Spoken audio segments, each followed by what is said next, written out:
I think one of the biggest mistakes that I made back then was really focusing on what everybody else was charging and setting my prices appropriately. And I think that we see that a lot in the photography industry. When someone's starting out, the first thing you do is inquire or search other people's websites to find what they're charging. And then a lot of photographers have the same concept and idea that I had of, well, so and so is charging this and they've been in business a long time and I'm brand new. So I can't charge that. I have to charge a little bit less than that. And you're basing your prices off what everybody else is charging. And without knowing if they're successful, without knowing if they're profitable, without knowing if they're even working.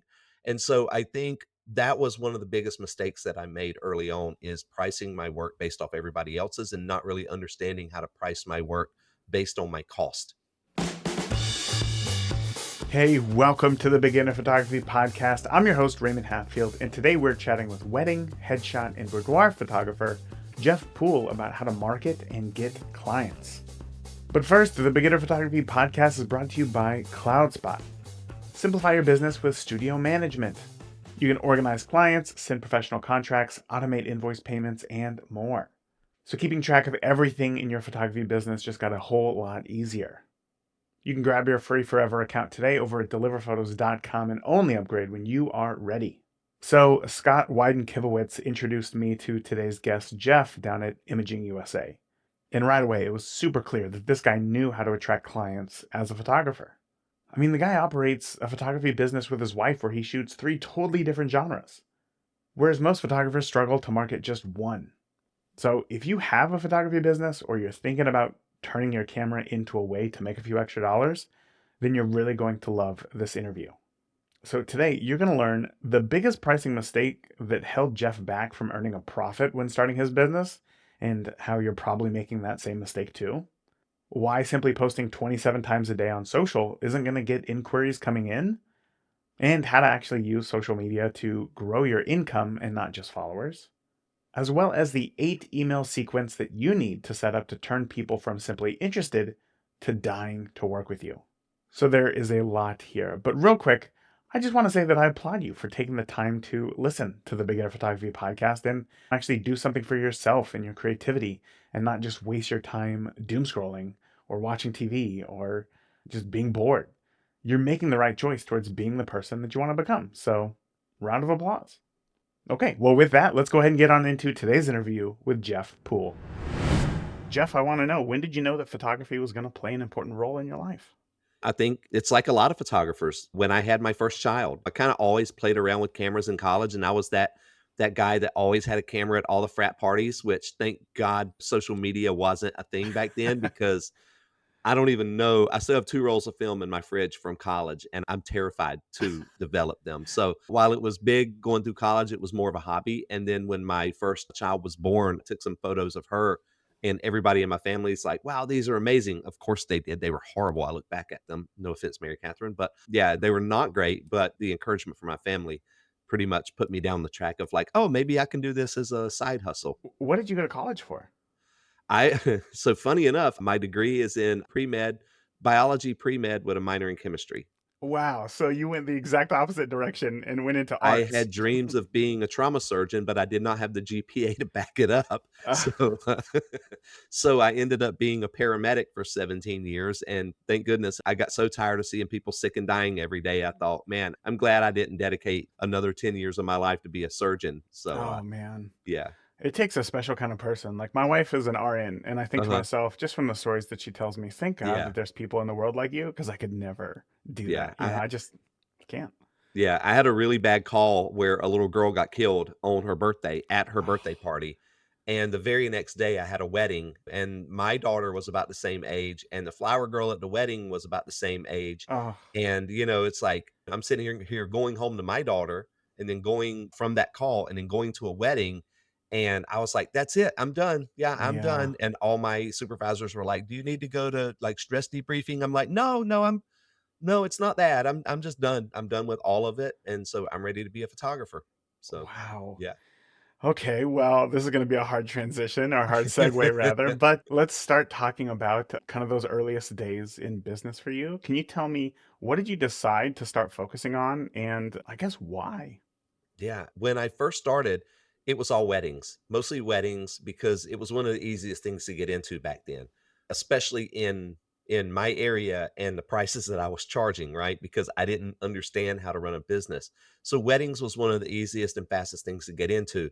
You go to a wedding show, you set up some images and you have a low enough price and everybody's going to book you and you will be super busy. But the thing with that I found out is that it's not profitable. So we started trying to do other types of photography and again, weren't priced right. So we were busy, but we weren't profitable. So I think weddings was probably my gateway drug into photography. And then it just kind of spiraled from there.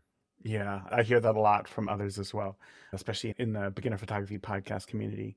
So I guess having the experience that you have now, well, I guess to give us some context, you kind of told us where you started. Can you tell Uh-huh. us where your business is at today? Because I think that that's going to predicate a lot of the information that you share going forward. So today, and I'll kind of back up, or we can either start now or go back. When I started, I like telling everybody this my origin story kind of because I think it sets the precedent of where we are today. When we were first starting out and we opened our first studio, we weren't priced profitably. I hear a lot of photographers talk about running a six-figure studio, and I just did a micro webinar yesterday on the six-figure salary, not the six-figure studio, because I hear a lot of photographers and educators talking about creating a six-figure studio, and that's all well and fine, but your profit margins have to be there. Hmm. And I'm a perfect example of that because when we first were starting out, I was shooting a lot of weddings. Again, low price, not really profitable. Shooting a lot of portraits, low price, not really profitable. And our studio was a six-figure studio, but I ended up losing my house and having to move into the basement of that studio for 3 years because I didn't understand how to run a business and the profit margins weren't there for me to be able to support my family. It was really tough time for me. So I think that transition will kind of help understand like, okay, once you're in that situation, a lot of photographers are and they're hitting burnout because they're like, I'm shooting, I'm busy, I'm just don't have a lot of money. And so I think a lot of that kind of helps with understanding where we are today because it's all because of proper pricing, proper marketing, proper understanding how to run a business. And so today we really focus on weddings, headshots, and boudoir. I don't do as many weddings today. I shoot between 7 and 10 weddings a year, but my average wedding is somewhere between ten and $11,000. So I don't need to shoot a lot of weddings at this point in order to make a decent living off of weddings. I photograph headshots. I do quite a few headshots. This will be my first full year actually promoting headshots. And already I've made more money this year with headshots than I made all of last year.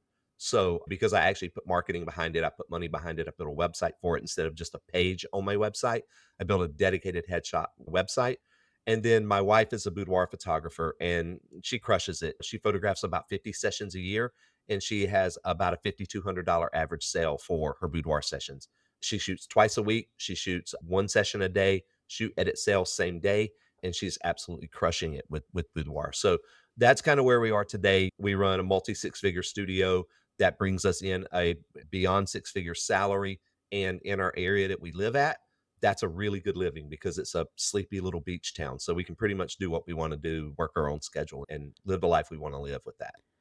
Wow, how inspiring is that, right? Yeah. The to go from working this full-time job as a paramedic, like seeing these things that humans should not be seeing, right? To Yeah. now turning it around and living the life that you are today. I guess I want to know, my whole idea for this is listeners are wondering right now, like, okay, so how do I get to that point? So let's figure out Yeah. how to reverse engineer that because you didn't go to school to learn marketing, to learn Exactly. sales, all that stuff. You had to kind of figure that out on your own. So let's go back to those earliest days. And I guess let's take that back. Let's educate those who are in their earliest days right now and tell me what are some of the mistakes that you made when starting out so that those who are in that same position now don't make those Sure. mistakes. I think one of the biggest mistakes that I made back then was really focusing on what everybody else was charging and setting my prices appropriately. And I think that we see that a lot in the photography industry when someone's starting out, and I'm guilty, I did the same thing. The first thing you do is inquire or search other people's websites to find what they're charging. And then a lot of photographers have the same concept and idea that I had of, well, so and so is charging this and they've been in business a long time and I'm brand new. So I can't charge that. I have to charge a little bit less than that. And then by the time I'm in business for a year, maybe you come into the scene and you look at my website and be like, well, Jeff's been around for a while and he's charging this. So I need to charge that. And you're basing your prices off what everybody else is charging, and without knowing if they're successful, without knowing if they're profitable, without knowing if they're even working. And so I think that was one of the biggest mistakes that I made early on, is pricing my work based off everybody else's and not really understanding how to price my work based on my cost so that I have the profit margins to be able to support my family. So today, what sorts of costs would you look at to determine what your pricing should be? Yeah, and that's a loaded question because there's a lot, right? Yeah. There's a lot of educators that say, look at how much all of your bills cost and then break it down and figure out how many sessions you want to shoot. And that's definitely one way to go. But we take a more simpler approach to it. We look at how we price our products based on retail 101, right? We just look completely outside of the photography world and look at how big box stores, big manufacturers price their work or their products. And for us, everything needs to be between a 10 to 12% cost of goods, 15, maybe 20 at the absolute highest cost of goods. So when I'm looking at a product and it cost $100, in my mind, I've got $1,000 price tag on it. That's what I'm going to retail it for. Hmm. Because our products that we're buying from our labs, they're at wholesale cost. So something that costs $100 for us, I'm retailing it for $1,000. That gives me a 10% cost of goods. And so with looking at cost of goods, at cost-based pricing, now you're looking at it doesn't have anything to do with your skill or your talent or your place in the market in your industry or your neighborhood or your town. The only thing that's coming into effect is how much does it cost you to produce that product versus how much you can sell it for. And if you are less than 20%, you have enough profit margin there to be able to support a salary for yourself and all the bills of your studio. And our target for our studio is between 10 and 12%. But on some really high ticket items, like I have some of my fine art wedding albums, they might cost me six or $700. I'm willing to go up to 20% cost of goods on those just to keep the price in line with what my clients will pay, because the real world dollar profit there is significant when you price that up. So I would recommend to people that when you're building your a la carte price list, the first thing you need to do is look at the product and say, can I sell this for 10 to 15% cost of goods? That's what you should be selling it for. And then know that if you do want to offer any discounts, you need to mark it up a little bit more than that. So when you mark it down, you're still at that 10 to 15% cost of goods. And that should give you a plenty profit margin to be able to support your family, support your studio, pay your bills, and bring a paycheck home, which is the most important thing.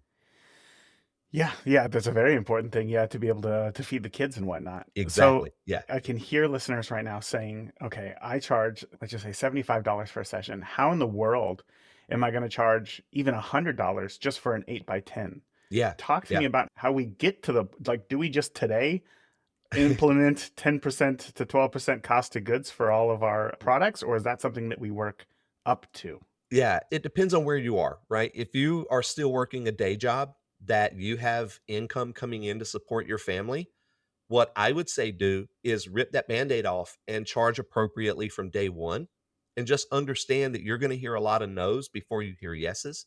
And that's just part of it.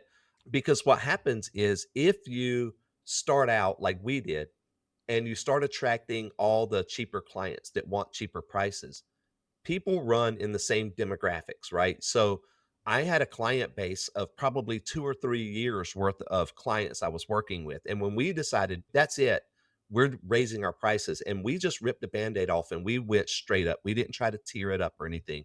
We ripped the band aid off. And what would happen is if I photographed your wedding for $1,500, and now you loved me, you 5-star review, you told your friends and family, you referred me, and then all of a sudden you refer me your best friend and they come in and now my prices are $5,000.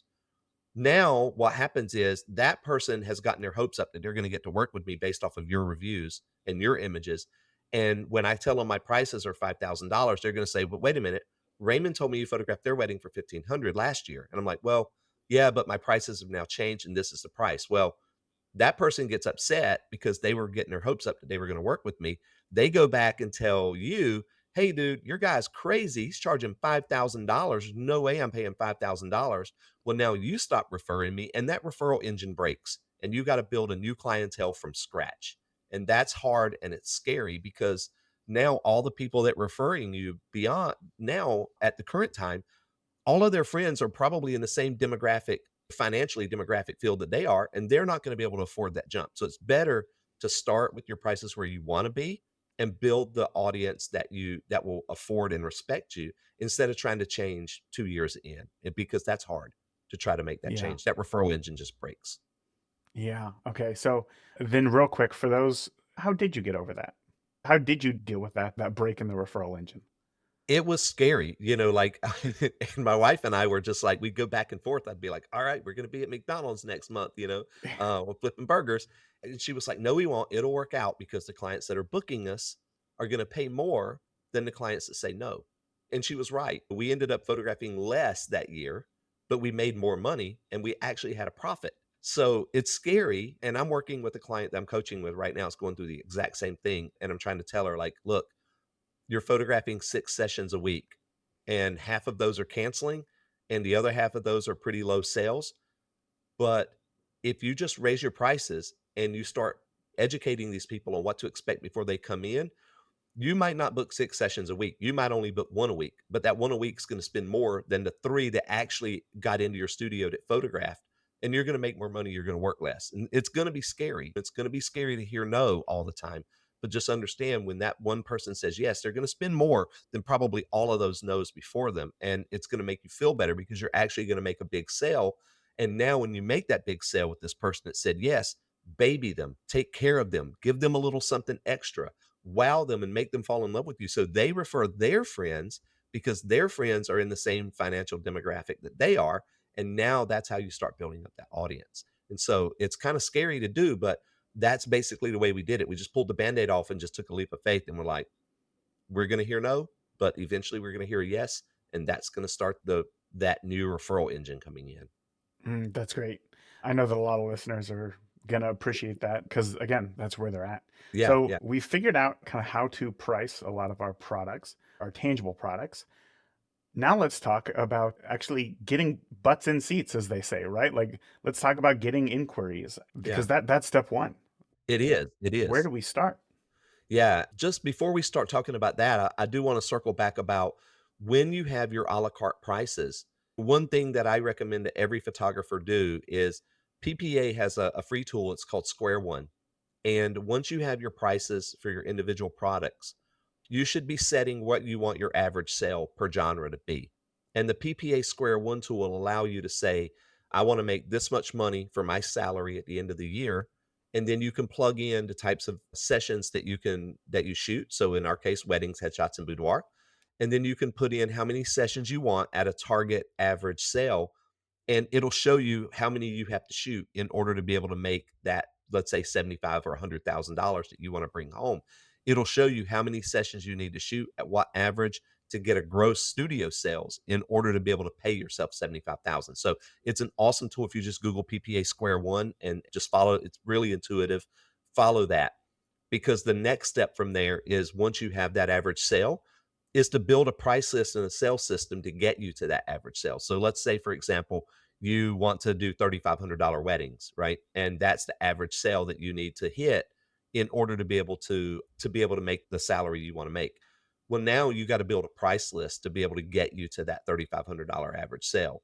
And then once you have that price list, then you start marketing to get people in, because if you get a whole bunch of people in and you don't have a sales system to get you to an average sale that you want to be at, then it's like throwing spaghetti at the wall, because all these people are going to come in, but they're not following a sales system. So you'll have very inconsistent sales. It's very hard to forecast your income when you have inconsistent sales. And one person might be a no sale or a couple of $100, and the next person might spend 2 or 3 thousand. It's really hard to forecast income off of that. So those would be the steps that I would take, is figure out how many sessions you need to shoot at what average, then build a price list to get you to that average, and then start the marketing, if that makes sense.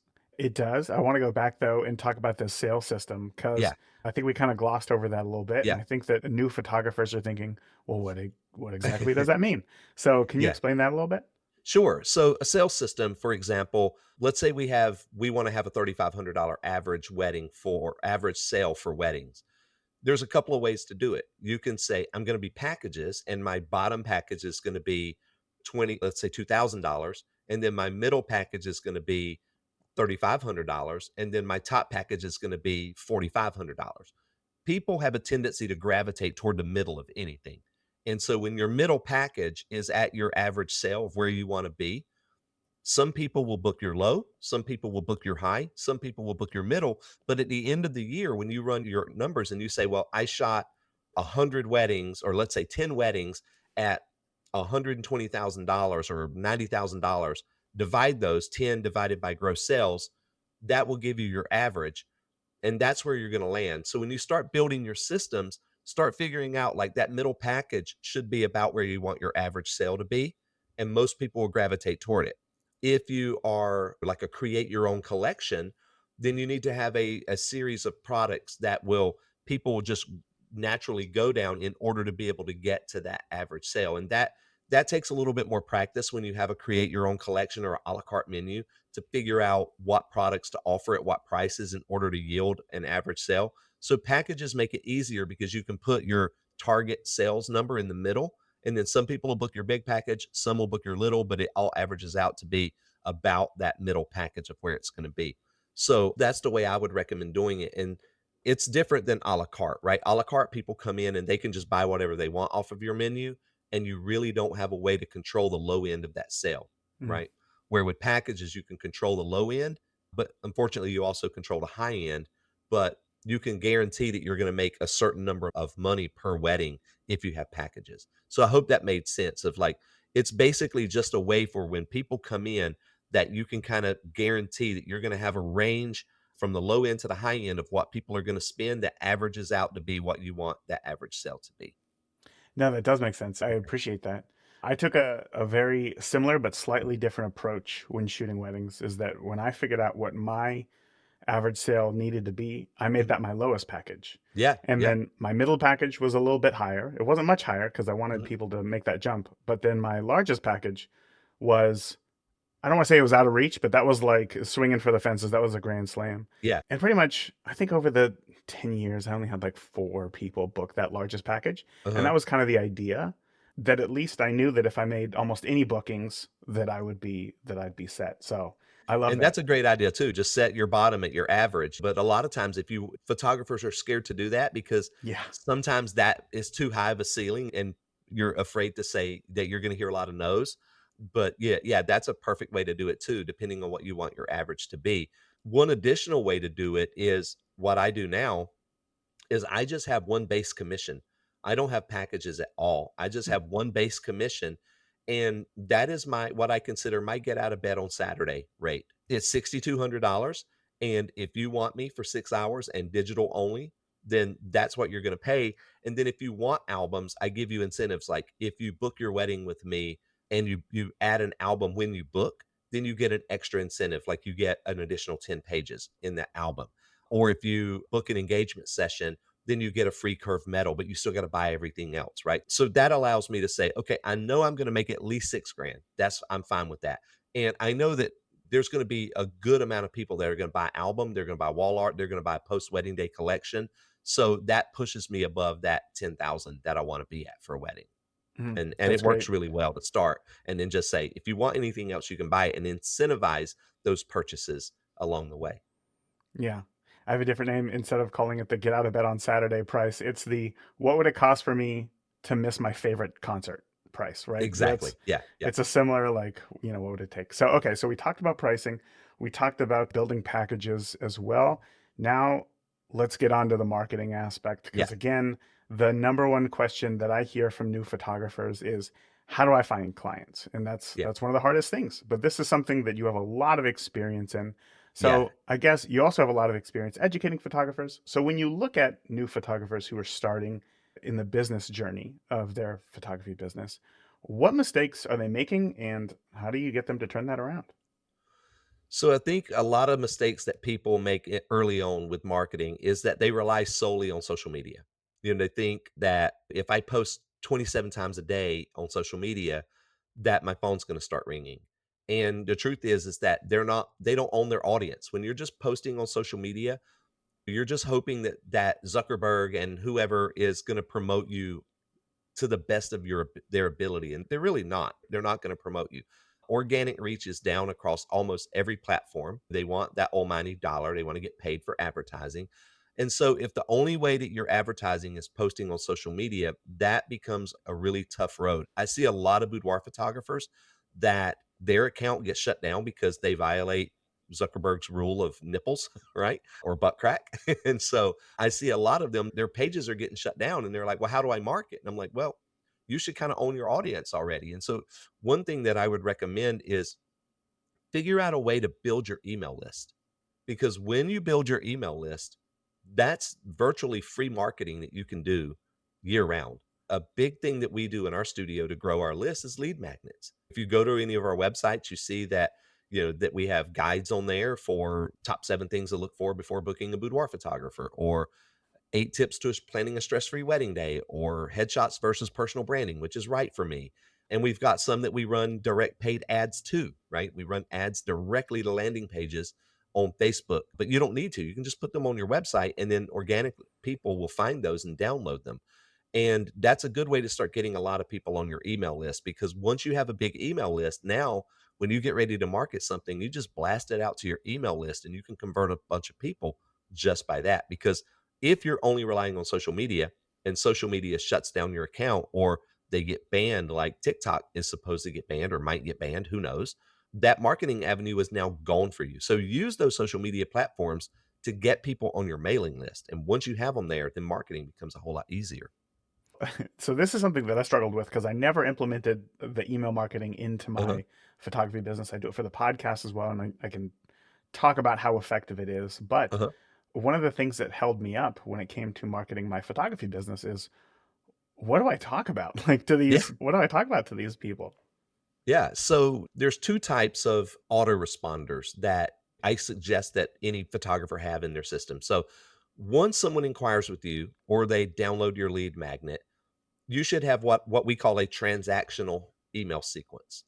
And that transactional email sequence should be plain text, no frills, no logos, buttons, graphics, images, just plain text. Like if you inquired with me and then I sit down at my computer and go, "Hey, Raymond, thank you so much for reaching out to me about wedding photography. I'd love to chat with you more. Here's some basic information. If everything sounds good, let's hop on a call. Click here and let's schedule it." Plain text.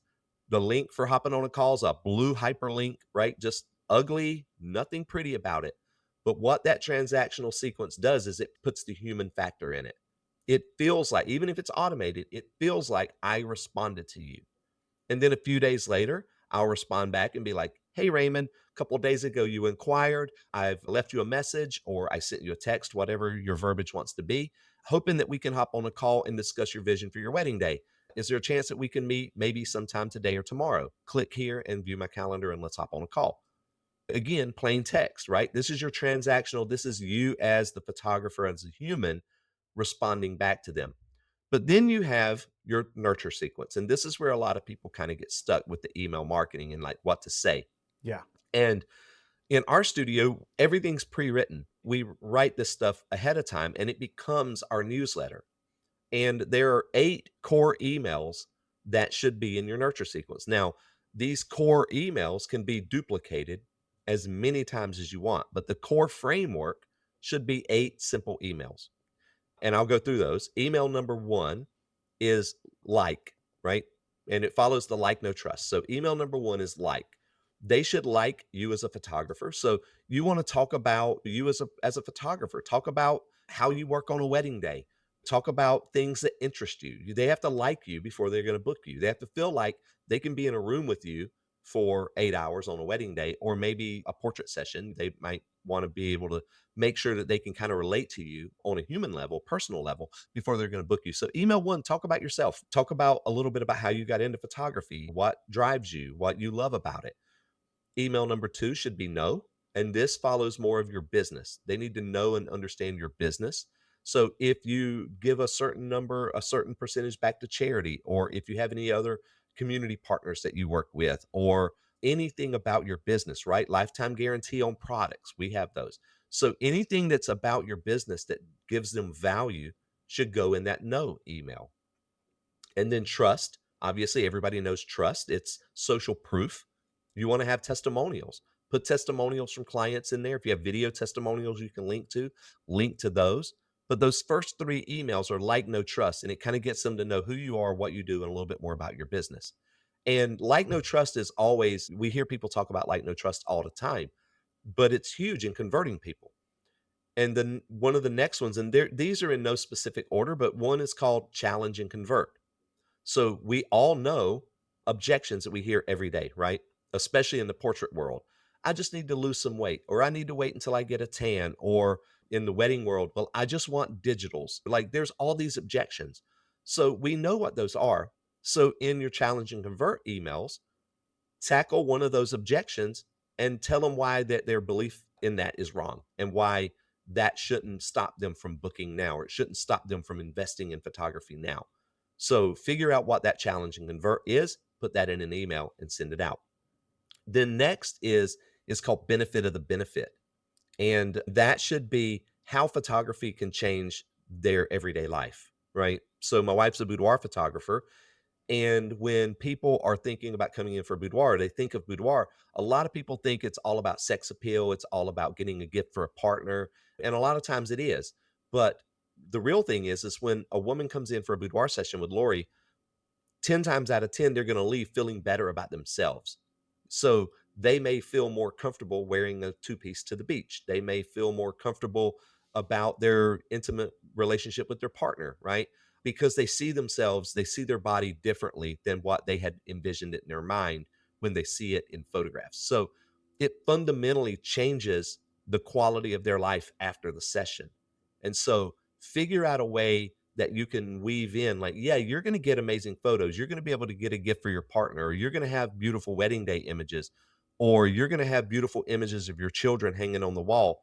But the benefit of that is that now when your child sees that image hanging on the wall, they're going to feel part of the family unit when they see their images hanging on the wall. And it's going to give them confidence that they can carry in through the rest of their life, right? So figure out that benefit of the benefit of what comes after the session, how it changes their life after the session. Put that into an email. You can have multiple of these, right?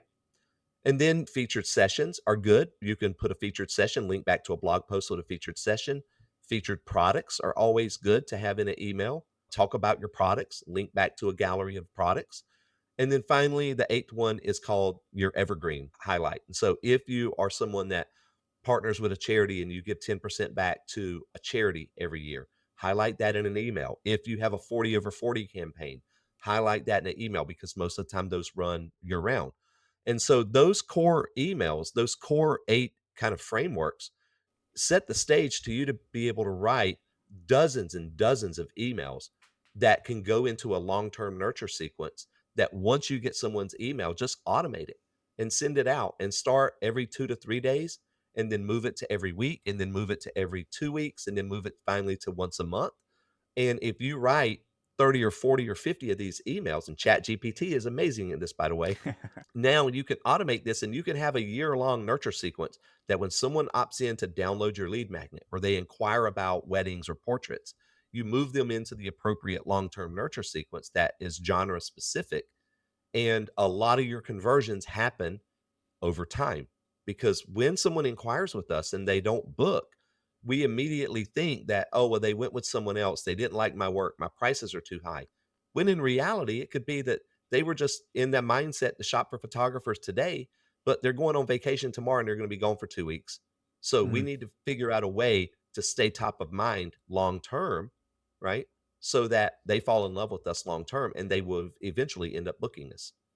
That was so helpful. That alone right Yeah. there could have been a whole masterclass on how to get started in email marketing for Yeah, photographers. yeah, So, yeah. That was the abbreviated, that's the Cliff Notes version of it. yeah. Yeah, and still, I feel like even I, as somebody who's been doing this for a long time, got a lot of great information there, specifically on the nurture sequence and what emails to send out. And I definitely know that I'm going to be changing up some of my emails as well Yeah, to match some of that. So I really appreciate that. But let's take a step back because I understand the importance of the email list, getting people on the email list, getting people on the email list. As a photographer, should my one goal in all of my socials simply be to have a link to the email list, or should it be contact me today? Like, how do we balance that call yeah. to action? I think a healthy balance is what's needed. Obviously, a lead magnet or a newsletter sign up is going to be amazing, right? It's going to be that's kind of the pot at the end of the rainbow. But you got to figure out a way to get people to it without just saying sign up for my newsletter because no one really wants to sign up for a newsletter, right? Let's be real. It's good to have that. And occasionally we will get people to sign up for a newsletter. But when you create a guide, that is kind of the give get, right? There was one marketer that we follow, and I can't remember if it was Alex Hormozy or if it was, man, the story brand guy. I can't remember his name off the top of my Donald head, but Miller. yes, Donald Miller. There was one marketer that we follow that basically said that an email address is worth about $20 today, right? Mm. So if I want your email address, I need to give you something of value that's about $20. And so a guide is phenomenal. If you're a wedding photographer, you can go to ChatGPT and type in, I'm a wedding photographer. Here's my website. Review my business and ask me questions until you understand my business, and then generate 3 lead magnet ideas to help me generate leads. And ChatGPT will sit there and ask you questions. You can have a conversation with it. And once it feels like it has enough information, it will generate lead magnet ideas. And then you can say, great, now populate those into 300-word articles for me. And it will write those for you. And then you just go into Canva and design it into something pretty. And now put that on your website where people can go and download it. If they're organic on your website, they just Googling and they find you, that's there in their face that they can download that guide and it drops them into your transactional and nurture sequence. But also, you can run ads to directly to landing pages for those. That works really well also. If you're targeting people that are engaged on Facebook and you say, "Hey, congratulations on your engagement. Download my guide, Top 8 Tips to Planning a Stress-Free Wedding Day." That has nothing to do with photography, right? But it really does because when they download it, all the images are mine, links are mine. It's like it puts me as the professional in my industry. And so when they download it, now they whether they have a photographer or not, they're on my list. So you can go to ChatGPT and have it write these articles for you, but that's only one part of it. But again, featured sessions, anytime you photograph a session, you should scatter that all over social media, linking back to a blog post. And again, blogging, a lot of photographers think blogging is dead. Blogging is still great for getting people on your list because now when we take and we blog a session and we point back to it from all the different social media posts, guess what's at the bottom of that blog? Our lead magnets. Mm. So right in the middle of some of those blogs is a thing to say, download this guide. Interested in boudoir, interested in weddings, download this guide. And it's all geared to driving people back to the website or to that blog post only for the sole reason of like we want them to see our imagery, but we also want to tempt them with that lead magnet so that we get them on the list. Yeah. So those are fantastic ways to places to put your lead magnet. So when you're thinking of a broader goal for social media, your social media is great, but your goal for social media is to get them on your list. So if you are posting images, don't just post an image on social media. Post an image with a little blurb and link them back to a blog post or a gallery page to say, see more of this session and link them back there. And on that page, have a guide that they can download so they can get on your list. And that we call those transitional call to actions because when people are shopping around, they may not be ready to contact you right now. They may just be shopping for style, price, all these things. They may not be ready to take a full formal call to action and contact you, but they will take a transitional call to action, download a guide. And now, when we've got them on the guide, we've got them in our nurture sequence, we make them fall in love with us over time, and that increases conversions. So you said something there that really stood out to me, that the goal of social media is to get people on your list, which is crazy because so many people think that the goal of social media is just to grow as many followers as humanly possible. So Yeah, that's a great mindset shift there. And I remember just a few months ago, there was like an Instagram outage or something like that. And I don't remember what company it was. So the story doesn't have any legs to stand on. But there was some company that had lost like $180,000 in just like the 2 hours oh, yeah, that it was down because their entire business was ran on Instagram and they relied on it. They had no other ways of communicating with customers. absolutely. And as a Yeah, photographer, like you're not going to be making 180,000 in 2 hours worth of bookings, yeah, but that's a solid, clear warning sign that, hey, these places, you don't own this audience, have a yeah. place where you can continue to reach out to people and stay in contact with them. So that was great. So again, I really appreciate that. I know one of the hardest things for photographers is staying consistent in Mhm. marketing, right? That was definitely my biggest issue. I would come up with this grand campaign idea and I would knock it out of the park. It would go great. And I would do that once a year. But then like the other, Yeah. 11 months was crickets. What tips do you have for easy ways to stay consistent in marketing for photographers? Come up with a marketing plan, right? And I know that's easier said than done, but whether your marketing plan is you're gonna run a promotion quarterly, or you're gonna run one bi-monthly, or you're gonna run one every month, come up with a plan to say, "I'm gonna run this campaign this month, and then on this month, I'm gonna run this campaign," and build them out. I'm not sure if a lot of you guys are familiar with High Level. High Level is amazing. We use it for all of our front end marketing and lead generation. And what it allows you to do is build sales funnels for these individual marketing campaigns. And the beauty of it is everything's in one place. So it's not like I'm building landing pages on WordPress or Squarespace and I'm building out my email nurture on Flowdesk or MailChimp or anything, and then I'm using Calendly for my scheduling, and I'm using something else for invoices. Like, it literally is everything. So from my websites to my sales funnels to my lead generation to my email nurtures, it's all done in High Level. And it's a fantastic platform. And the beauty of it is once you build a marketing campaign, it's there. And all you have to do is go to that folder, click on it, grab the link, turn it on, start promoting it, and now you're running that marketing campaign. So a lot of photographers struggle with building a marketing campaign because they're trying to reinvent the wheel every single time. Yeah. Build a template for a marketing campaign for a funnel, like a landing page and a promotion, and now duplicate that and change the offer and the genre, right? So for weddings and headshots, we can have a discounted session fee or a gift with purchase campaign where if you book now you get this extra gift, or if you book now you save 20% or whatever it may be. Now all I do is duplicate that entire funnel, change the images, change the text on it, and I'm ready to launch another campaign. So it makes actually building these campaigns much easier, and you can just turn them on and off. So if I want to run a campaign for a headshot flash sale next month, all I got to do is turn it on, grab the link, go create the graphics in Canva, which I already have created, just spread them out through social media, my email newsletter. If I want to run ads to it, I can. And then when that campaign's over, turn it off, go to the next one.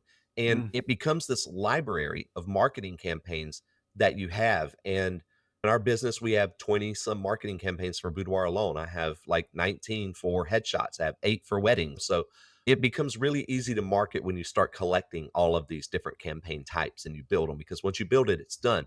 The only thing you have to do is turn the light switch on and start promoting it. Now, building them does take some time, but once you get the flow of it, it becomes very easy. That's funny. You described me exactly with all of those different tools and having to reinvent the wheel every time. And Yeah. I definitely got burnt out from that for Yeah. sure. And then trying to figure out when someone opts in on my WordPress website, how do I get them into my Squarespace list? Yeah. And if someone schedules with Acuity or Calendly, how do I move them from this list to another list and then mark them as converted in my system? Like, you got to use Zapier and you got 9,000 zaps going on. I have 0 zaps, and my entire front end marketing runs with 0 zaps, and it's beautiful, so Oh man. I think I have 9,000 currently going on right now, so that's yeah, hilarious. yeah. Well, Jeff, I feel like I could chat with you for hours and hours. I would love to have you back on the podcast, but I know that we are out of time now. So, Jeff, why don't you let listeners know where they can find out more about you online as far as their marketing goes and even your work? Okay. So for our work, you can visit us at indigosilverstudio.com, just like the two colors, indigosilverstudio.com. That's where you can find our wedding headshot and boudoir work. One thing that I do ask, I've talked a lot about lead magnets and nurtures and autoresponders and things. Please, please, please do not opt into those, because it really messes up our conversion rates to have fake opt ins just to see how the autoresponders work. If you really, really want to learn how autoresponders work and you want to see how the marketing works, we have a website called myphotoinsight.com. That's our education brand. You can go there. Every week, we host a live free micro webinar on marketing and sales and pricing. And all you have to do is just opt in for it. It's free. It's every Wednesday at 11 a.m. Eastern Time. And we talk all about marketing. We talk all about drips. I show how all of our stuff works on the back end during those lives, and it's absolutely free. So you can go to myphotoinsight.com and you'll be able to see how to get on our list there. Again, just get on our mailing list, download one of our lead magnets. It's on there. You'll be on our list. You'll get the invite for Momentum, our weekly live micro webinars that we do. What did I tell you? If you want to start or grow a photography business and you didn't learn anything from Jeff, then you must have had the volume all the way down because you clearly were not listening. Today's action item, where if you implement just one thing from today's interview that will move the needle forward in your photography, is to start an email list. Jeff mentioned a few tools. I use kit.com to collect email addresses, create landing pages, and deliver the lead magnets that Jeff mentioned that are so critical to growing his list and how you can get started. Again, that's kit.com, K-I-T, and you can get started for free. I think you can have up to 10,000 email subscribers for free, which is wild. There's also Substack, which you can also use for free. I haven't used it, but I believe that they place ads in your emails, and that's why it's free on their part. I'm not entirely sure how it works, but again, I've used kit.com for years and I love it. So, point is, sign up and create just the first 3 emails in that 8 email sequence that Jeff had mentioned, and then head over to ChatGPT to come up with some ideas for lead magnets based off of the information on your website that you could deliver. Then build them in Canva, upload them to Kit, and now share that link everywhere from your Instagram bio, your Facebook page, TikTok videos, and then all over your website. And then just start watching people join your list and automatically be nurtured to contact you to book. That's it. All right, so I hope that you enjoyed today's episode of the Beginner Photography Podcast. Remember, the more that you shoot today, the better of a photographer you will be tomorrow. Talk soon. Thank you for tuning into this week's episode of the Beginner Photography Podcast. If you enjoyed today's episode, please share it with a friend. Start a conversation. Grow together. That is it for this week. Remember, the more that you shoot today, the better of a photographer you will be tomorrow. Talk soon. Thank you for listening to the Beginner Photography Podcast. Keep shooting, and we'll see you next week.